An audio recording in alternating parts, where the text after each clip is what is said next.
बिस्मिल्लाहिर्रहमानिर्रहीम अस्सलाम वालेकुम। बेटा प्रीवियस लेक्चर में हम लोगों ने स्टैटिस्टिकल मेजर ऑफ डाटा में mean, arithmetic mean, geometric mean, harmonic mean की कैलकुलेशन सीखी थी। Discrete data, frequency distribution and grouped frequency distribution की मदद से, और साथ में उसकी हम लोगों ने कुछ प्रॉपर्टीज को डिस्कस किया था कि AM always greater than GM always greater than HM। ये बातें हम लोग डिस्कस कर चुके थे। आज हम लोग मजीद मीन की प्रॉपर्टीज को डिस्कस करेंगे, और यहाँ से मीन से मुराद अरिथमेटिक मीन की कुछ प्रॉपर्टीज को हम लोग डिस्कस करने जा रहे हैं। उन प्रॉपर्टीज को समझने के लिए हम लोगों ने एक एग्जांपल ली। उसमें हमारे पास जो एक्चुअल वैल्यूज है ना, वो हैं 6, 9, 7, 13 एंड 5। ये हमारे पास एक्चुअल डाटा मौजूद है। अब हमने क्या किया, हमने इस एक्चुअल डाटा के मीन की वैल्यू को डिटरमिन किया। एक्चुअल डाटा का मीन डिटरमिन किया। मीन डिटरमिन करने के लिए हमें समीशन एक्स चाहिए था, वो 40 मिल गया। 40 डिवाइडेड बाय 5, तो मीन की वैल्यू हमारे पास क्या आ गई, 8। अब हम लोगों ने इस एक्चुअल वैल्यूज का डिफरेंस देखा उनके मीन की वैल्यू के साथ। एक्चुअल वैल्यूज का डिफरेंस देखा उनके मीन की वैल्यूज के साथ, इसीलिए हमने यहाँ पे लिखा x, ये इससे मुराद actual value, minus X bar इन एक्चुअल वैल्यूज के मीन की वैल्यू। तो मतलब हमने जैसे देखा 6 माइनस 8, तो आंसर आ गया -2। 9 माइनस 8 1, 7 माइनस 8 -1, इसी तरह 13 माइनस 8 एंड 5 माइनस 8। और जैसे ही हम लोग, इसे कहा जाता है डेविएशन फ्रॉम मीन। इसे कहा x माइनस एक्स बार को डेविएशन, डेविएशन मतलब डिफरेंस, फर्क, किससे, from mean, deviation from mean. तो इसका जैसे ही हम लोगों ने सम किया तो उसका सम हमारे पास 0 आ जाता है, और इसे कहा जाता है sum of deviation from mean is 0। Okay, is always equal to 0। तो ये बात हमेशा याद रखिएगा। हमने अपनी तरफ से सपोज डाटा लिया, आप कोई भी और डाटा लेकर उसके मीन की वैल्यू के साथ जैसे ही तमाम वैल्यूज की डेविएशन फाइंड करेंगे और उनका सम करेंगे, तो आपके पास हमेशा उसका आंसर 0 मिलेगा। तो ये फर्स्ट प्रॉपर्टी हम लोगों ने प्रूव कर ली कि sum of deviation from mean is always 0, और इसे लिखा जाता है summation x minus X bar is equal to 0। All clear? अच्छा बेटा, इसी से रेलेवेंट जो क्वेश्चन आती हैं, तो यही प्रॉपर्टी आपसे पूछी जाती है कि sum of deviation from mean is 0, sum of deviation from mean, median, mode is 0। तो हमने बताना होता है कि फ्रॉम मीन ये हमारे पास 0 होता रहता है, और यहाँ मीन से मुराद AM था, अरिथमेटिक। अच्छा, अब इसी से रेलेवेंट क्वेश्चन यूं भी आ जाता है। सिर्फ कॉमन सेंस और सिर्फ कॉन्सेप्ट्स वो कुछ इस तरह से है कि summation x minus 0 is equal, sorry, summation x minus 10 is equal to 0 कहता है फाइंड मीन। अब देखें, जैसे ही हमने इसको देखा कि ये डेविएशन है, डेविएशन का सम हमारे पास 0 आ रहा है, तो 0 सम सिर्फ उस टाइम पर आता है जब ये डेविएशन अपने मीन की वैल्यू के साथ हो। तो ये 10 ही इसके मीन की वैल्यू है।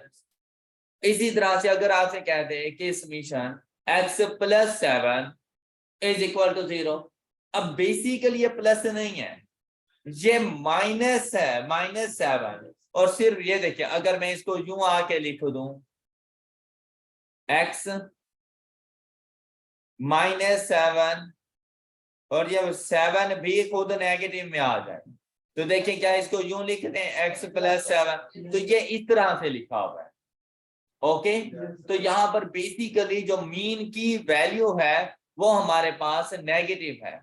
तो ऐसी सिचुएशन में अभी भी जैसे ही हमने देखा कि सम की वैल्यू हमारे पास 0 आ रही है, तो हमारे पास इसका आंसर क्या बन जाएगा, मीन की वैल्यू का आंसर क्या बन जाएगा, -7। तो मतलब अगर यहाँ पर नेगेटिव हो तो आपने पॉजिटिव आंसर करना है, और अगर यहाँ पे पॉजिटिव हो तो आपने नेगेटिव आंसर करना है। ये बात क्लियर हो गई सब बच्चों को? कि अगर x + 7 = 0 कर दे तो आपने फिर मीन की वैल्यू -7 बतानी है, माइनस कांस्टेंट नंबर बताना। ये बात क्लियर है सब बेटा? अब बेटा चलती है इसकी सेकंड प्रॉपर्टी की तरफ, लेकिन उससे पहले यहाँ पे सिर्फ हमने देखा कि मीन की वैल्यू से डेविएशन फाइंड की तो सम 0 आया, और मीन की वैल्यू क्या थी हमारे पास? 8। मैंने 8 के अलावा कोई भी और कांस्टेंट नंबर उठा दिया, पर आप 5 भी ले सकते थे, आप 7, 6, 3, 2, 0 कुछ भी ले सकते थे। मैंने यहाँ पे 10 लिया। जब 10 के साथ इसकी डेविएशन फाइंड किया हम लोगों ने, तो देखिए हमारे पास आंसर नेगेटिव में आ गया, 0 नहीं आया। 0 सिर्फ उस टाइम पर आता है जब डेविएशन मीन की वैल्यू से। ओके अच्छा, अब नेक्स्ट आ जाता है sum of square deviation from mean. तब देखिए डेविएशन फ्रॉम मीन तो हम लोग पहले ही कैलकुलेट कर चुके हैं, इनका स्क्वायर लेते जाएंगे। तो -2 का स्क्वायर, 1 का स्क्वायर, -1 का स्क्वायर, 5 का स्क्वायर एंड -3 का स्क्वायर, और जब हमने इसको ऐड किया तो आंसर 40 आ गया। ये बात क्लियर? अब इसको कैसे प्रूव करेंगे कि भाई आपने मीन की वैल्यू के अलावा किसी भी और नंबर के साथ डेविएशन फाइंड करके उसका स्क्वायर ले लें। जैसे हमने 10 के साथ डेविएशन फाइंड की हुई, तो इसका अगर हम लोग स्क्वायर लें तो 4 का स्क्वायर, 1 का स्क्वायर, -3 का स्क्वायर, 3 का स्क्वायर, -5 का स्क्वायर, और जब इसका सम लिया। ये बात क्लियर है? अच्छा अब देखें तो बेटा ऐसी सिचुएशन में sum of square deviation from mean is least value, minimum value. अब देखें क्या 40 स्मॉलर नहीं है एज कंपेयर टू, आप कोई भी और कांस्टेंट नंबर लें और उससे डेविएशन का स्क्वायर करके उसका सम फाइंड करें तो उसका आंसर 40 से ग्रेटर हो। तो इसीलिए कहा जाता है sum of square deviation from mean always a minimum और लीस्ट वैल्यू। तो इसको आप लोगों ने बिल्कुल ऐसे ही याद रखना। आई होप कि आपको ये दो प्रॉपर्टीज अच्छे तरीके से समझ आ चुकी है। जी बेटा, नेक्स्ट हमारे पास आ जाता है कंबाइंड मीन।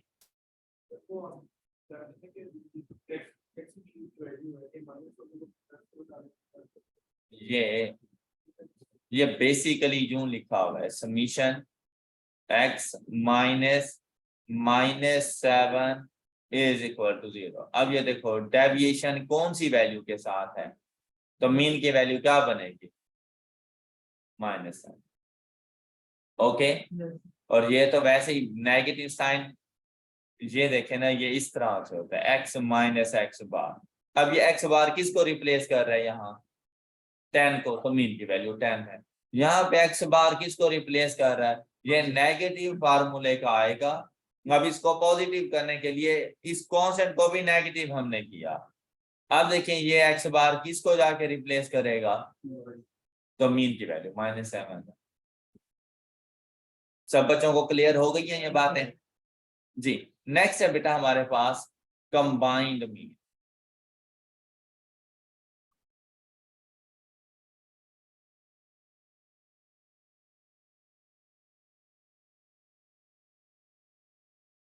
अच्छा बेटा, कंबाइंड मीन किस तरह से और कैसे कब हम लोग इसको जाके कैलकुलेट करते हैं? जब हमारे पास जो डाटा मौजूद होता है ना, वो ग्रुप्स की फॉर्म में हो।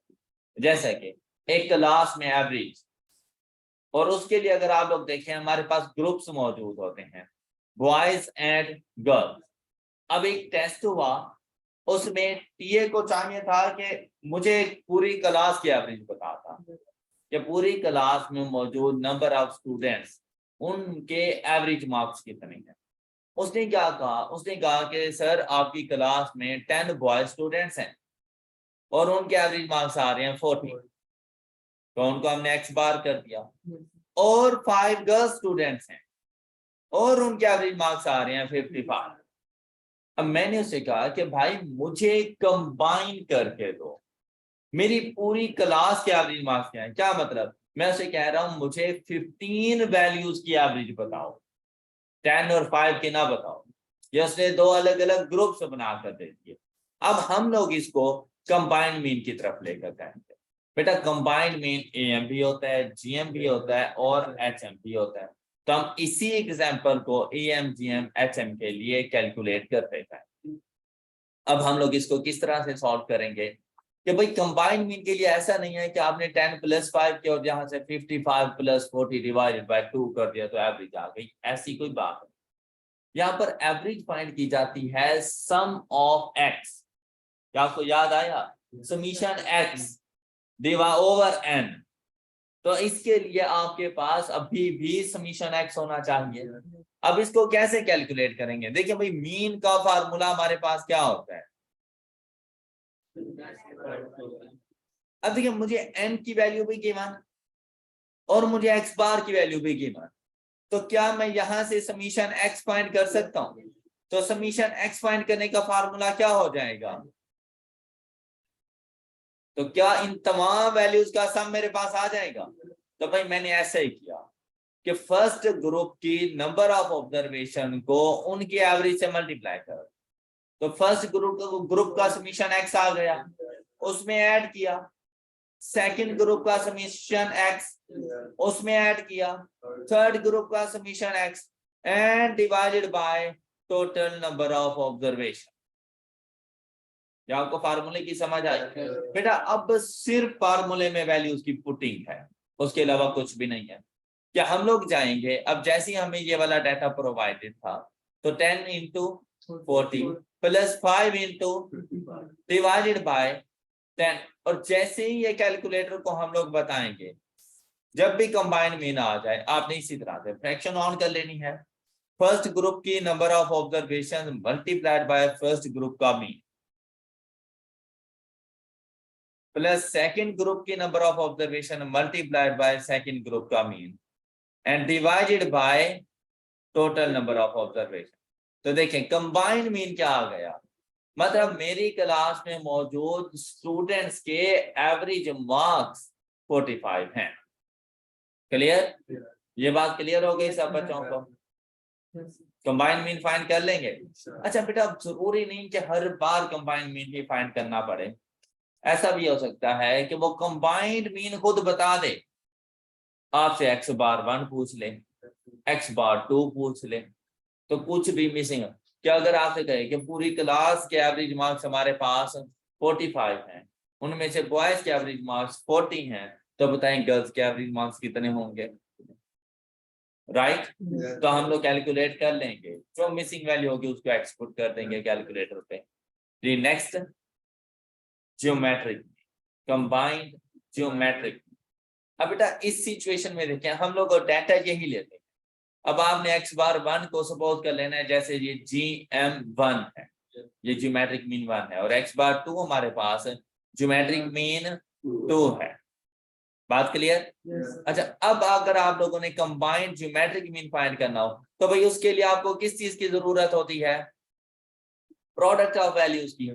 जीएम फाइंड करने के लिए प्रोडक्ट ऑफ वैल्यूज की जरूरत होती है आप लोगों को। तो देखिए यार जीएम फाइंड करने का फार्मूला हमारे पास क्या होता था? GM is equal to nth root of product of all values। कैसे ही था? अच्छा हम इसको यूं भी लिख सकते थे कि GM is equal to x raised to power 1 by। अब अगर आप लोग देखें मेरे पास GM की वैल्यू भी मौजूद है, मेरे पास n की वैल्यू भी मौजूद है, मेरे पास प्रोडक्ट नहीं है ना, तो क्यों ना मैं प्रोडक्ट फाइंड कर लूं।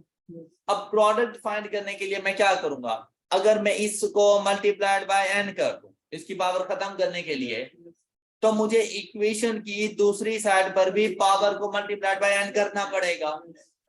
तो ऐसा नहीं है कि प्रोडक्ट ऑफ ऑल वैल्यूज जिसको मैंने x कंसीडर किया is equal to GM raise to power n।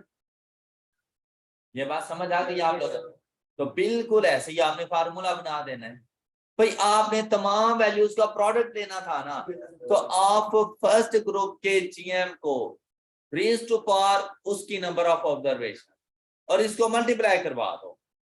Second group के जीएम की वैल्यूज रेज टू पावर उसकी नंबर ऑफ ऑब्जर्वेशन, तो इनके प्रोडक्ट्स आपस में मल्टीप्लाई होकर तमाम वैल्यूज का प्रोडक्ट आपको दे देंगे, and whole raise to power 1 upon total number of observation. क्या आपको बात क्लियर हुई? सिर्फ फार्मूले की एक छोटी सी रीअरेंजमेंट होती है, उसके बाद बेसिक फार्मूला हमारा बिल्कुल सेम रहता है कि भाई हमें प्रोडक्ट ऑफ ऑब्जर्वेशन चाहिए। अब सारी ऑब्जर्वेशन तो हमारे पास थी नहीं, तो हमने मीन की मदद से उनके जीएम को खुद फाइंड किया, उनके प्रोडक्ट को खुद फाइंड किया, और प्रोडक्ट मल्टीप्लाइड बाय प्रोडक्ट भी तमाम वैल्यूज का प्रोडक्ट ही होता है। क्लियर? ये बात क्लियर हो गई? अच्छा अब देखें, अब जस्ट वैल्यूज को पुट किया कि 40 raise to power 10 multiplied by 55 raise to power and whole raise to power 1 upon 50, तो 15 ऑब्जर्वेशन का ज्योमेट्रिक मीन हमारे पास आ गया 44.48। कोई इशू यहां पर हो जाएगा कंबाइंड ज्योमेट्रिक मीन? गुड। अब बेटा इसी मीन को आप लोग कंसीडर करें, जैसे ये आप लोगों के पास हार्मोनिक मीन है और हम लोगों ने कंबाइंड हार्मोनिक मीन फाइंड करके देना है। अच्छा अब हम लोग क्या करेंगे ऐसी सिचुएशन में, देखें कंबाइंड हार्मोनिक मीन के लिए भाई हार्मोनिक मीन का फार्मूला क्या था? HM is equal to n divided by summation 1 upon, बेटा n भी गिवन, हार्मोनिक मीन भी गिवन, तो बेसिकली मुझे समीशन 1 अपॉन x ही चाहिए। जब मैं इस फर्स्ट ग्रुप के समीशन 1 अपॉन x को रेसिप्रोकल ऑफ वैल्यूज के सम को ऐड करूंगा सेकंड ग्रुप के रेसिप्रोकल ऑफ वैल्यूज के साथ, तो मेरे पास तमाम वैल्यूज के रेसिप्रोकल ऑफ वैल्यूज का सम आ जाएगा। क्लियर?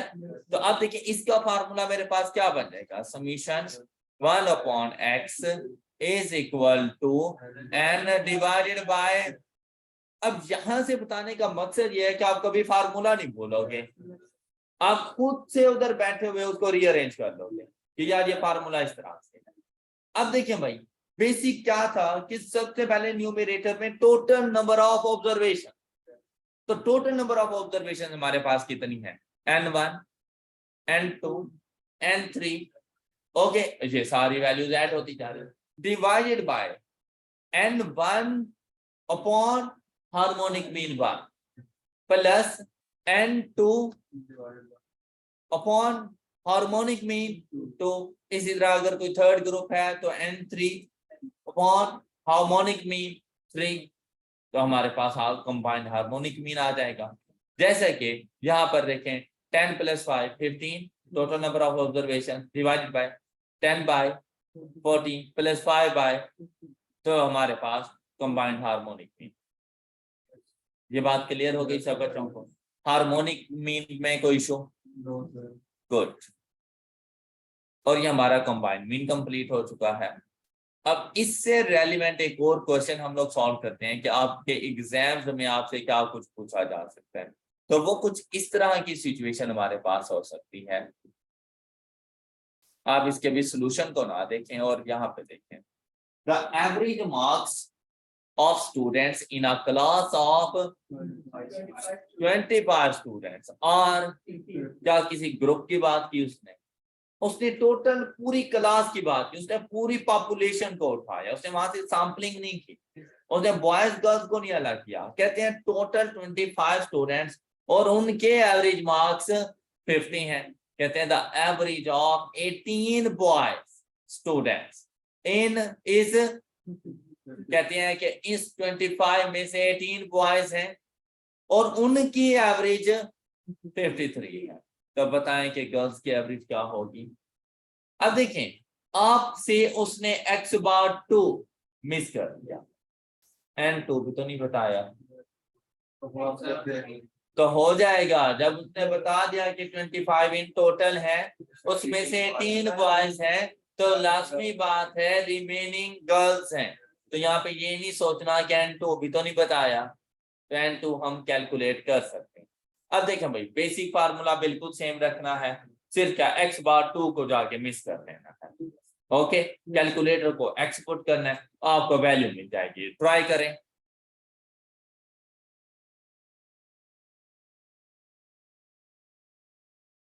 तो देखें यहाँ पर आपने सबसे पहले ना ऐसे क्वेश्चन में से डाटा एक्सपेक्ट करना होता है कि हमारे पास डाटा है, तो हमारे पास टोटल नंबर ऑफ ऑब्जर्वेशन, हम उसको एन से डिनोट करेंगे, वो 25, और 25 ऑब्जर्वेशन का मीन एक्स बार सी, कंबाइंड मीन तो हम लोग डिनोट क्या करते हैं, एक्स बार सी, कंबाइंड मीन वो 50 है, n1 18 है, और उसके मीन की वैल्यू एक्स बार 1 53, n2 7 है, और एक्स बार 2 मिसिंग वैल्यू है। तो हम लोग ने जाके 50 is equal to 18 into 53 plus 7 x divided by 25। तो जैसे ही ये इक्वेशन कैलकुलेटर को बताई तो उसने हमें एक्स बार 2 की वैल्यू बता दी 42.2 समथिंग। क्लियर? इसी क्वेश्चन में आप ये समझें जैसे ये ज्योमेट्रिक मीन है और मुझे ज्योमेट्रिक मीन फाइंड करते हैं, ये अरिथमेटिक मीन नहीं, ऐसे समझे जैसे ये ज्योमेट्रिक मीन बता रहा है। 25 स्टूडेंट का ज्योमेट्रिक मीन 50 है, 18 बॉय स्टूडेंट का ज्योमेट्रिक मीन 53 है, तो गर्ल स्टूडेंट का ज्योमेट्रिक मीन क्या होगा?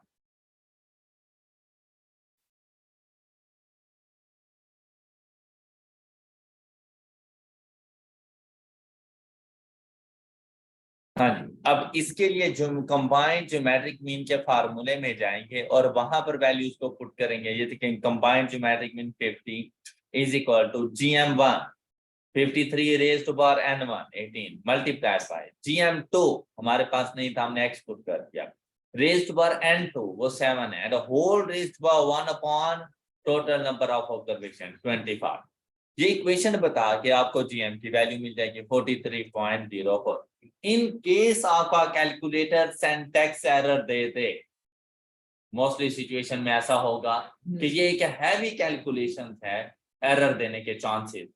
तो यहाँ पर आप लोगों ने खुद थोड़ी सी अक्लमंदी करनी है कि यार इसको 1/25 ना करो, इसको GM रेज टू पावर 25 कर दो, मतलब इसकी पावर को मल्टीप्लाइड बाय 25 करो, इसको भी मल्टीप्लाइड, इसकी पावर को भी मल्टीप्लाइड बाय 25 कर दो, तो इसकी पावर खत्म। क्या हम इसको अब सिंपली यूं लिख नहीं सकते? आपने सॉल्यूशन फाइंड करना है, ये ना हो कि वहां पे फिर सिंटैक्स एरर और नन ऑफ दी, तो वहां पे थोड़ी सी कैलकुलेशन खुद कर लीजिएगा। अब अगर आप लोग यहाँ पर देखें x रेज़ टू पावर 7, तो 53 रेज़ टू पावर 18 दूसरी साइड पे जाके डिवाइड हो सकता है, तो हम इसको यूं भी लिख सकते हैं। अब ये 7 है, इसको मल्टीप्लाई करें 1/7 के साथ, तो क्या ये पावर खत्म हो जाएगी और सिर्फ x की वैल्यू हमारे पास आ जाएगी? इधर भी बिल्कुल ऐसे ही कर रहे हैं, इस सारी इक्वेशन को रेज़्ड पावर 1/7, तो अभी आपके पास GM की वैल्यू आ सकती है। लेकिन हमें ऐसी कैलकुलेशन की जरूरत ज्यादातर पड़ती नहीं है, हमारा कैलकुलेटर ही हमें आंसर कर देता है। डन? कोई इशू? अच्छा, अब इसी डाटा को कंसीडर करो जैसे ये हार्मोनिक मीन है, और जल्दी से मुझे रिमेनिंग 7 वैल्यूज का हार्मोनिक मीन फाइंड करके दें।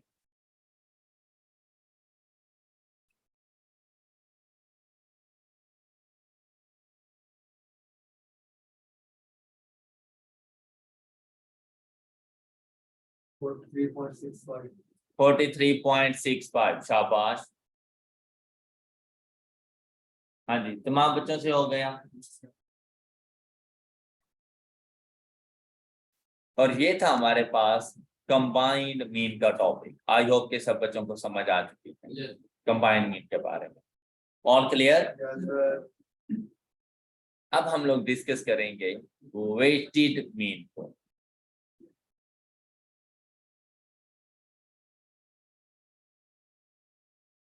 जहां पर तमाम वैल्यूज की इंपॉर्टेंस हमारे लिए डिफरेंट हो, वहां पर वेटेड मीन यूज होता रहता है। वैसे बेसिकली तमाम सब, जैसे मैं अगर सब्जेक्ट्स की बात करूं अपने, तो तमाम सब्जेक्ट्स हमारे लिए बहुत इंपॉर्टेंट है। PRC हो, कैप हो, कोई भी सब्जेक्ट हो, जब तक हम इनको पास नहीं करेंगे हम नेक्स्ट सब्जेक्ट पे मूव नहीं कर सकते। तो हमारे लिए हमारे तमाम सब्जेक्ट्स की इंपॉर्टेंस इक्वल है। तो तमाम सब्जेक्ट्स के बारे में अगर आप लोगों ने देखना हो ना कि भाई इनकी एवरेज हमारे पास क्या आ रही है, आप अरिथमेटिक मीन यूज कर सकते, लेकिन मैं आ जाता हूँ एक ही सब्जेक्ट के ऊपर, जैसे कि क्यूएम के मैंने लास्ट 5 टेस्ट आप लोगों से कंडक्ट किए है। क्या उन तमाम टेस्ट के टोटल मार्क्स इक्वल थे? तो उनकी इंपॉर्टेंस भी तो इक्वल ना हुई। क्या उन तमाम टेस्ट के लिए जो टाइम आपको दिया गया था वो इक्वल था? तो भी तो उनकी इंपॉर्टेंस इक्वल ना हुई। क्या 1 घंटे का टेस्ट 2 घंटे के टेस्ट के बराबर हो सकता है? नहीं, बिल्कुल उनकी इंपॉर्टेंस डिफरेंट है।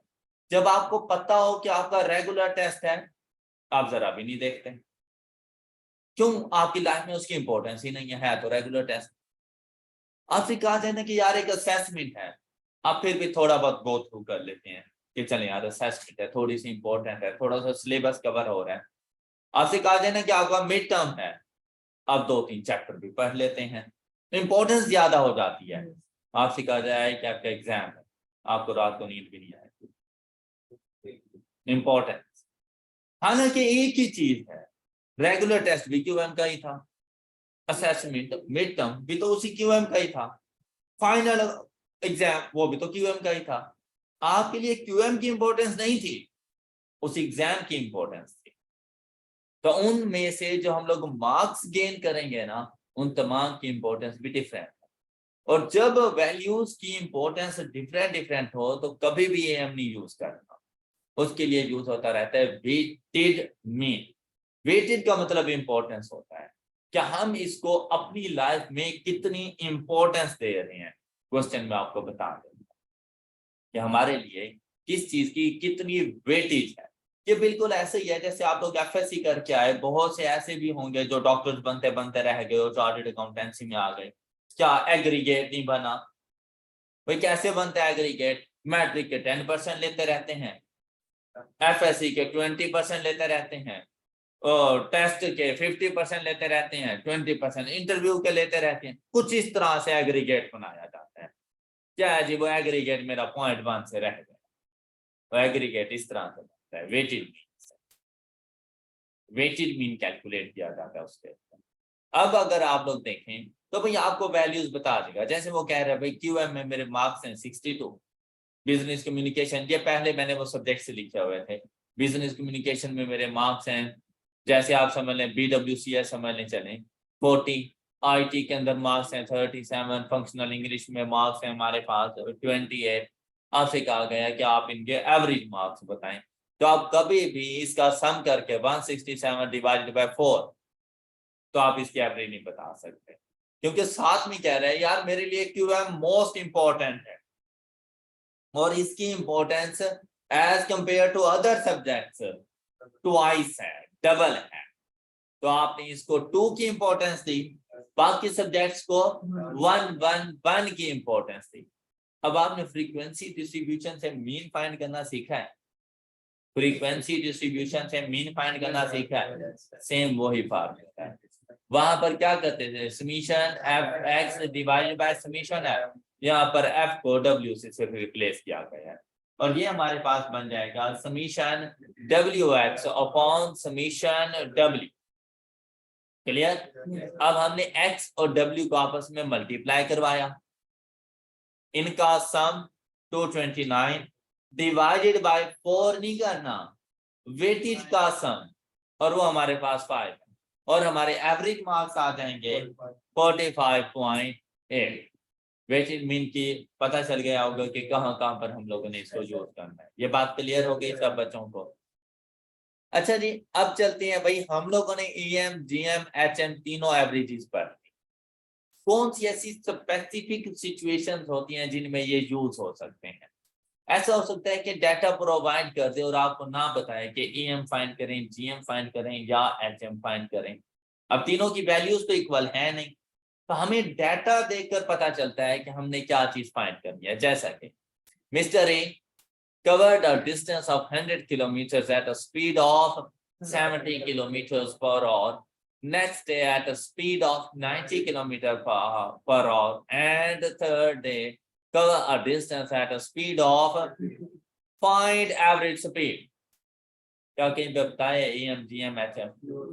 अब देखें बच्चे यहाँ पे क्या करते हैं कि वो 70 + 90 + 40 एंड डिवाइडेड बाय 3 उसकी एवरेज स्पीड फाइंड करके दे देते हैं। क्वेश्चन गलत है और आपका ये आंसर आपके ऑप्शंस में मौजूद, उसने EM से फाइंड करके रखा हुआ होता है एक ऑप्शन।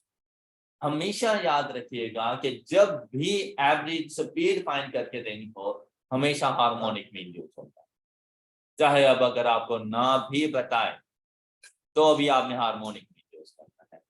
एवरेज स्पीड के लिए हमेशा हार्मोनिक मीन यूज करना है। अब हमने इस क्वेश्चन को सॉल्व किया हुआ है एवरेज स्पीड के लिए harmonic mean 3 number of observation divided bye 1/70 + 1/90 + 1/50 और हमारे पास एवरेज स्पीड आ गई 66.08। क्लियर? ये बात समझ आ गई? अब चलते हैं कि ज्योमेट्रिक मीन कहाँ पे यूज होता रहता है। तो बेटा ज्योमेट्रिक मीन के लिए अगर आपको रेट ऑफ चेंज की बात कर दें, परसेंटेजेस में डाटा गिवन हो, रेशो एनालिसिस एक किस्म का रेशो की फॉर्म में डाटा गिवन हो हमारे पास, या किसी किस्म का कोई ग्रोथ रेट आपको बता दें, तो ऐसी सिचुएशन में आपने हमेशा ज्योमेट्रिक मीन यूज करना है। मतलब किस तरह का, आपसे किसी भी पर्सन की सैलरी में increment in terms of percentage बता सकते हैं कि इसकी सैलरी में जो एनुअल इंक्रीमेंट आया वो 10% आया, 20% आया, 25% आया। 3 साल का डाटा बता देगा, बताएगा, कहेगा कि एवरेज इंक्रीमेंट बताना, average increase in salary in terms of percentage बताना, तो हम लोग ज्योमेट्रिक मीन यूज करेंगे। इसी तरह ग्रोथ रेट मतलब पॉपुलेशन को ही उठा लेगा और आपसे कहेगा इस टाउन की पॉपुलेशन फर्स्ट ईयर में इतने % से इंक्रीज हुई, सेकंड ईयर में इतने % से डिक्रीज हुई, तो बताओ कि एवरेज इंक्रीज या डिक्रीज कितना है। तो जैसे ही परसेंटेज में, रेशो में ग्रोथ रेट आ जाए, रेट ऑफ चेंज आ जाए, तो आपने ऐसी सिचुएशन में हमेशा GM यूज करना है। एग्जाम्पल अब गिवन है आपके पास, the person salary is increased by 8%, 12%, 15% respectively per annum के हिसाब से। ओके, कहता है find average increase in salary. तो भाई ऐसा नहीं है कि हम लोग जाएंगे और हम लोग ऐसा करेंगे कि 8 + 12 + 15 divided by 3 and the average increase in salary is 11.67। हम लोग ये नहीं बता देंगे इस तरह से, AM फाइंड करके हम उसे नहीं पता। ओके, थोड़ी सी डेविएशन इसमें मौजूद होती है, हम लोगों ने हमेशा ज्योमेट्रिक मीन फाइंड करके देना। अब देखो AM से आ रहा था 11.67, जबकि यहाँ से कितना आ रहा है 11.63%। क्लियर? अच्छा, अब देखिए हम इसको कैसे कैलकुलेट, भाई हम लोगों ने जो एवरेज फाइंड करनी होती है ना, वो वैल्यूज की एवरेज फाइंड करनी होती है। उसने मुझे अपनी इनकम तो बताई नहीं है कि मैं जाके इनकम की एवरेज फाइंड करूं। भाई ये 8, 12 एंड 15% ये तो उस वैल्यू में इंक्रीज है और एक्चुअल वैल्यू नहीं है, तो मैं एक्चुअल वैल्यू को कंसीडर करूंगा 100। अब 8% का इंक्रीज आ जाए तो सैलरी कितनी बन, भाई अगर पहले आपको 100 रुपए सैलरी थी आपकी और उसमें 8 रुपीज का 8% का इंक्रीज आ गया, अब आपकी सैलरी कितनी है, तो वैल्यू 108 है, आपने 108 जाके 12% का इंक्रीज आ जाए तो 112, 15% का इंक्रीज आ जाए तो 115। आपने हर टाइम सैलरी को 100 कंसीडर करना। आपने ये नहीं सोचना कि सर अगला इंक्रीज तो 108 पे आएगा, वो फार्मूला खुद उसको एडजस्ट कर रहा है, वो अगली वैल्यू खुद ही ले लेता है। आपने नहीं, आपने हर टाइम इंक्रीज है या डिक्रीज है आप 100 पे मौजूद है। क्लियर? और उसके मुताबिक अब अगर कह दे 5% का डिक्रीज तो क्या वैल्यू जाके लिखोगे 95। आज से कह दे 12% का डिक्रीज 88 लिख दोगे। आज से कह दे 20% का डिक्रीज आप 80 जाके लिख दोगे। क्लियर हो गई ये बात? अब जैसे ही आपने इसको सॉल्व किया आपके पास आंसर आ गया 111.63। अब बेटा ये आपकी एवरेज सैलरी है। उसने कहा है एवरेज सैलरी में increase in terms of percentage, तो भाई 100 रुपए तो मुझे पहले भी मिल रहे थे, इंक्रीज कितना है वो 100 इसमें से माइनस करें तो इंक्रीज कितना आया 11.63%। तो आपने इस तरह से कैलकुलेट करके दें तो इशू हो जाएगा कैलकुलेट। बेटा परसेंटेज और रेशो में ना किसी किस्म का कोई फर्क नहीं होता, सिर्फ इसकी बेस का फर्क है। मतलब परसेंटेज के अंदर हम लोग 100 को अज्यूम करते हैं एज अ बेस, जबकि रेशो के अंदर हम लोग 1 रुपी को कंसीडर किया करते हैं। 1 रुपी के अंदर इंक्रीज या डिक्रीज को देखा जाता है। ये बात समझ आ गई?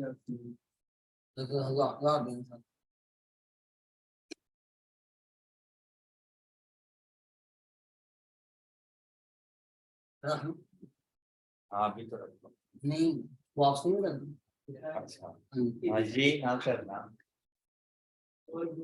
मैं एक 500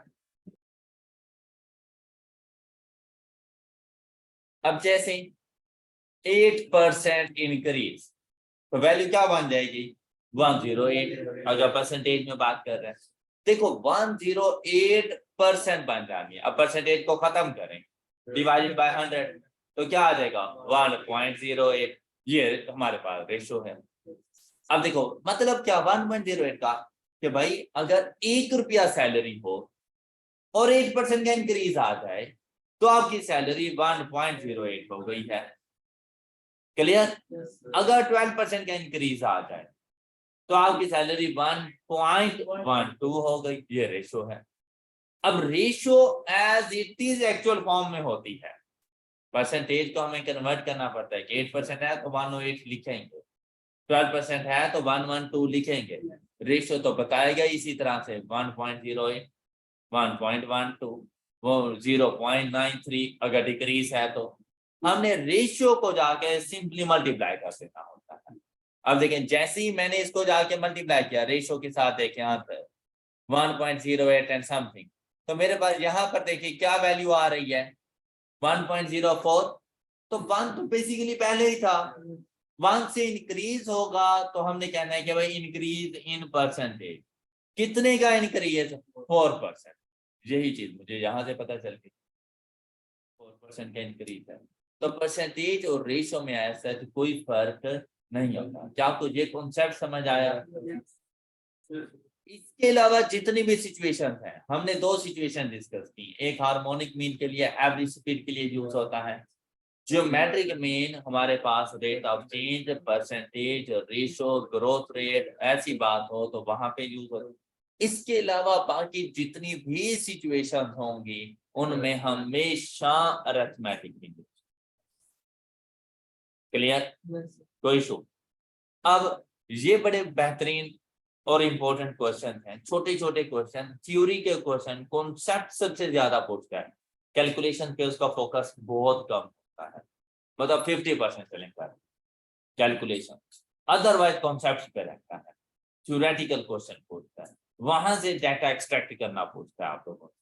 अब यहाँ पर देखें तो हम लोग HM को कैलकुलेट नहीं कर सकते और इसके लिए सिर्फ एक ही सिचुएशन। हम लोगों ने कहा था रेसिप्रोकल ऑफ वैल्यूज, और मेरे डाटा में अगर वैल्यू ही 0 आ जाए तो जैसे ही उसका रेसिप्रोकल लूंगा 1 डिवाइडेड बाय 0 इंफिनिटी, तो HM नहीं फाइंड कर सकता। ये बात समझ आ गई आप लोगों को? तो हमेशा याद रखना कि अगर हमारे डाटा में कोई एक ऑब्जर्वेशन 0 हो तो हम लोग हार्मोनिक मीन फाइंड, हम उसे इंफिनिटी या 0 आंसर नहीं बताएंगे, हम उसे कहेंगे कैन नॉट डिटरमिन। राइट? आपने उसे कहना है कैन नॉट डिटरमिन। आपने उसे 0 इंफिनिटी या नन ऑफ दीज नहीं बताना, उसे कहना है कि हम फाइंड ही नहीं कर पा रहे इसको। बात क्लियर? जबकि ज्योमेट्रिक मीन के साथ भी कुछ ऐसी सिचुएशन है कि देखिए हमें प्रोडक्ट ऑफ ऑब्जर्वेशन चाहिए और मेरे डाटा में एक वैल्यू 0 हो जाए, उसने सबको 0 कर देना, उसने GM 0 फाइंड करके दे देना है। तो इसका ये मतलब नहीं है आप ऑप्शन में 0 को टिक कर दो, ऐसा नहीं है।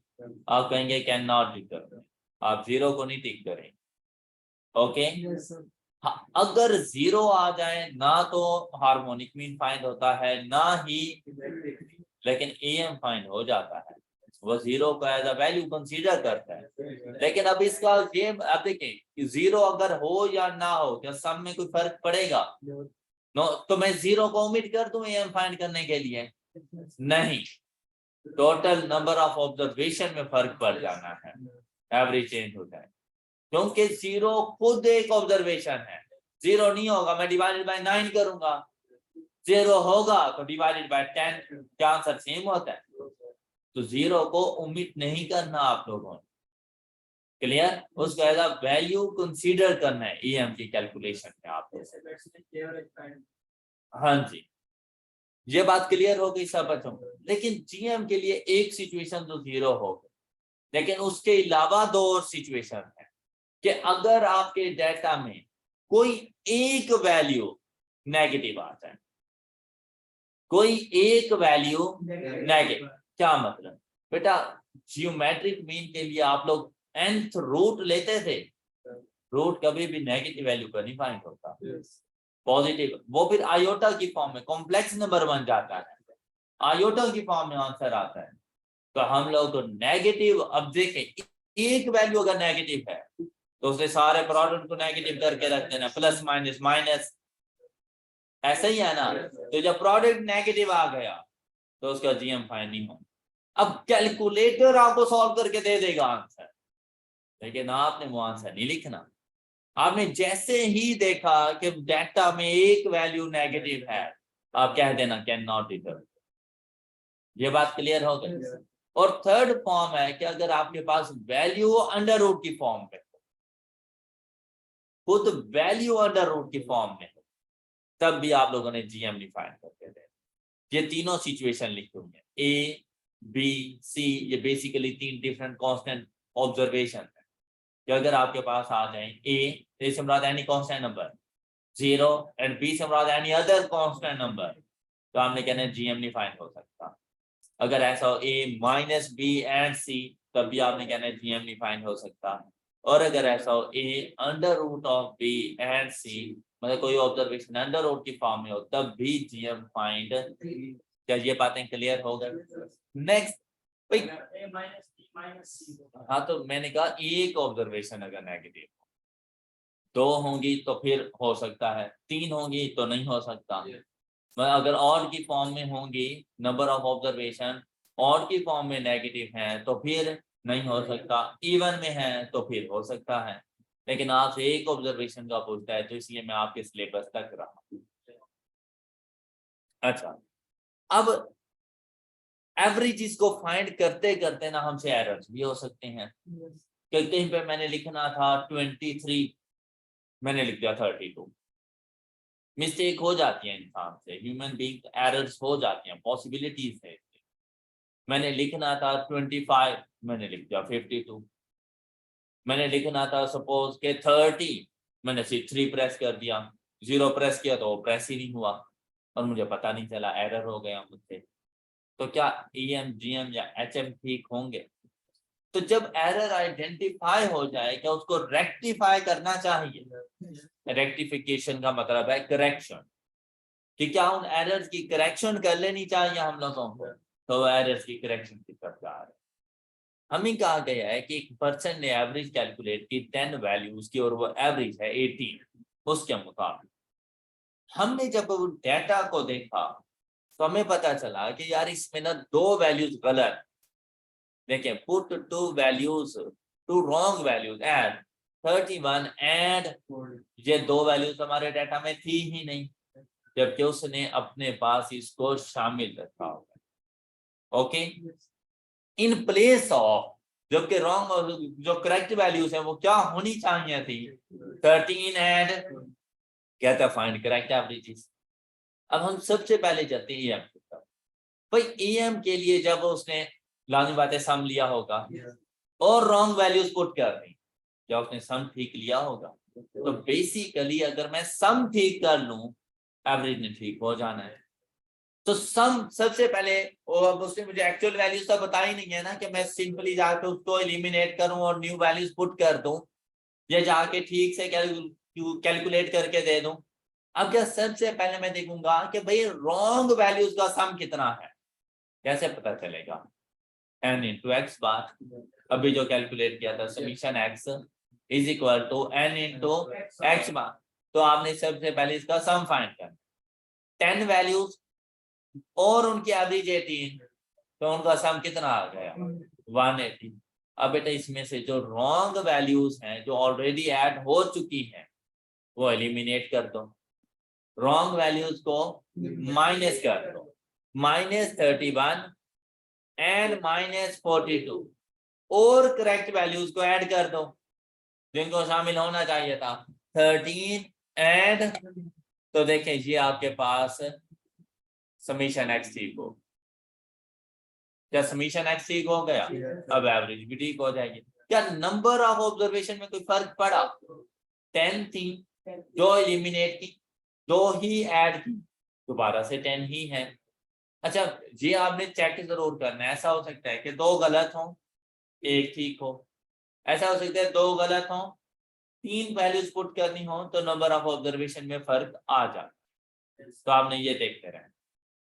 अब यहाँ पे देखें, आपने यहाँ से 144 लिया डिवाइडेड बाय 10, तो करेक्ट एवरेज 14.4, कोई इशू इसमें कर लेंगे इजीली, गुड शाबाश। तो अरिथमेटिक मीन की रेक्टिफिकेशन होगी। फिर से सुनिएगा, समीशन x फाइंड करना है n इंटू एक्स बार के फार्मूले से, उसमें से माइनस कर देनी है रॉन्ग वैल्यू, ऐड कर देनी है करेक्ट वैल्यू, और डिवाइड कर देना है नंबर ऑफ ऑब्जर्वेशन। मतलब जब मैंने एग्जाम में इस क्वेश्चन को सॉल्व करना होगा ना, और मैंने सोचा कि am को मैंने ठीक करना है, मैं सबसे पहले फ्रैक्शन आउट करूंगा कि summation x divided by n होता है इसका फार्मूला। अब समीशन x के लिए मैं n को मल्टीप्लाई करूंगा रॉन्ग मीन की वैल्यू के साथ, इसमें से माइनस कर दूंगा रॉन्ग ऑब्जर्वेशन, और इसमें ऐड कर दूंगा करेक्ट वैल्यूज, और इसको डिवाइड कर दूंगा नंबर ऑफ ऑब्जर्वेशन। तो ये मेरे पास आता है, रफ वर्क में कुछ ऐसा लिखने की जरूरत नहीं। ऑल क्लियर जी। नेक्स्ट चलते हैं ज्योमेट्रिक मीन की तरफ। तो बेटा ज्योमेट्रिक मीन के लिए मैंने वैल्यूज के साथ क्या ट्रीटमेंट किया होगा, उनका प्रोडक्ट। तो अगर मैंने गलत वैल्यूज पुट कर दी, मैंने तो सारा प्रोडक्ट गलत करके रख दिया है, तो ऐसा नहीं है, मुझे प्रोडक्ट ठीक करना चाहिए। तो प्रोडक्ट फाइंड करने का क्या फार्मूला होता है, अभी हम लोगों ने डिस्कस किया था कंबाइंड मीन पढ़ते हुए। प्रोडक्ट फाइंड करने के लिए GM raise to power n, तो तमाम ऑब्जर्वेशन का प्रोडक्ट आ जाएगा, आपके उसको जाके ठीक कर लो। तो सबसे पहले आपने GM raise to power n, ये देखें ये प्रोडक्ट फाइंड करने के लिए ये मैंने लिखा हुआ। तो इन तमाम ऑब्जर्वेशन का प्रोडक्ट क्या आ जाएगा 18 रेज टू पावर 10। कैलकुलेटर से ना पूछना, प्रोडक्ट की वैल्यू बहुत ज्यादा आ जाएगी और उसने एरर दे देना है, उसको वैल्यूज पुट करवाते रहो, एंड पे वो आपको जीएम फाइंड करके दे देगा, प्रोडक्ट शायद ना बता पाए क्योंकि उसकी वैल्यूज उसकी लिमिट से एक्सीड कर जाती है वैल्यू। तो इस वजह से ये पॉसिबिलिटी है कि वो आपको प्रोडक्ट ना, लेकिन वो आपको जीएम बता देगा। पहले आप यहाँ पे ये चीज समझ लें। अब बेटा इसमें मैं मल्टीप्लाई कर चुका हूँ रॉन्ग वैल्यू, तो उसके इम्पैक्ट को खत्म करने के लिए क्या करूंगा डिवाइड। भाई जो चीज ऐड हो चुकी हो उसको हम लोग माइनस कर लेते हैं, और जो मल्टीप्लाई हो चुकी हो उसको हम लोग डिवाइड कर लेते हैं, ऐसे ही है ना। तो आपने इस प्रोडक्ट को 18 रेज टू पावर 10 को डिवाइड कर देना है रॉन्ग वैल्यूज के साथ, रॉन्ग टर्म्स के साथ, और मल्टीप्लाई कर देना है इसको correct observation, and whole raise to power 1 upon number of observation, और आपके पास करेक्ट जीएम की वैल्यू आ जाएगी। ये बात समझ आई आप लोग? इसके लिए भी बिल्कुल ऐसे ही कि आपने सारा काम अपने कैलकुलेटर पे करना है, ब्रैकेट और फ्रैक्शन, जीएम की value raise to power number of observation multiplied by correct value, और करेक्ट वैल्यूज हमारे पास क्या है 13 मल्टीप्लाइड बाय और divided by incorrect value 31 multiplied by ये bracket close raise to power 1 upon 10, ये करेक्ट जीएम की वैल्यू है। हो गई करेक्शन, यहाँ तक कोई इशू जी। नेक्स्ट हार्मोनिक मीन की करेक्शन। हार्मोनिक मीन के लिए हमें किस चीज की जरूरत होती है? रेसिप्रोकल ऑफ वैल्यूज के सम की। तो मैंने तो वो गलत कर दिया होगा, तो भाई पहले उसको ठीक करो। अब वो कैसे बुलाएंगे हम? n बाय हार्मोनिक मीन, क्या बात, तो समीशन 1/x आ जाएगा। अब हमने क्या करना है कि भाई हमने इसको ठीक करना है, तो इसको ठीक करने के लिए सबसे पहले ये खुद लेकर आए 10 बाय, इसमें से माइनस करते हैं रॉन्ग वैल्यूज के रेसिप्रोकल। ऐड भी तो यही किए थे ना, तो माइनस भी वही करो। रेसिप्रोकल ऐड किए थे तो रेसिप्रोकल ही माइनस करो, और ऐड कर दो करेक्ट वैल्यूज के रेसिप्रोकल। आपके पास समीशन 1/x ठीक हो जाएगा। अच्छा, आपको ये वैल्यूज अलग अलग फाइंड करने की जरूरत नहीं है भाई, मुझे समीशन 1/x से कोई गर्ज नहीं है, मुझे गर्ज किस चीज से है? हार्मोनिक मीन से। तो मैं क्या करूंगा इसके लिए? कैलकुलेटर उठाया, पहले देखेंगे क्या नंबर ऑफ ऑब्जर्वेशन में कोई फर्क पड़ रहा है, नहीं, तो वो 10 ही लिख रहे हैं डिवाइडेड बाय, फिर 10 by 18 and divided by harmonic mean, इसमें से माइनस कर दें 1/3 रॉन्ग वैल्यूज के रेसिप्रोकल, और इसमें ऐड कर दें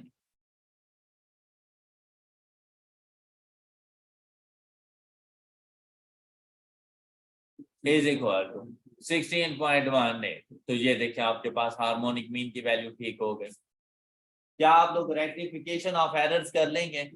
कोई इशू? तो बेटा आज तक हम लोगों ने स्टैटिस्टिकल मेजर ऑफ डाटा में सबसे पहले तो discrete, ungrouped frequency distribution, grouped frequency distribution थे, एएम, जीएम, एचएम को कैलकुलेट करना सीखा।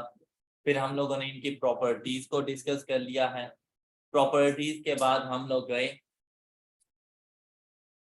कंबाइंड मीन की तरफ, combined arithmetic mean, combined geometric mean and combined harmonic mean को स्टडी किया हम लोगों ने वेटेज मीन को देखा, एंड एट द एंड हम लोगों ने rectification of error, correction of error, कि अगर एएम, जीएम या एचएम में से किसी की भी कैलकुलेशन में कोई वैल्यूज की मिस्टेक हो जाए और वो मिस्टेक बाद में आइडेंटिफाई हो, तो हम उसको किस तरह से ठीक करेंगे।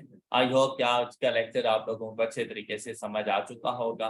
दैट्स ऑल फॉर टुडे, इंशाल्लाह नेक्स्ट लेक्चर में मिलेंगे। अपना ख्याल रखिएगा। अल्लाह हाफ़िज़।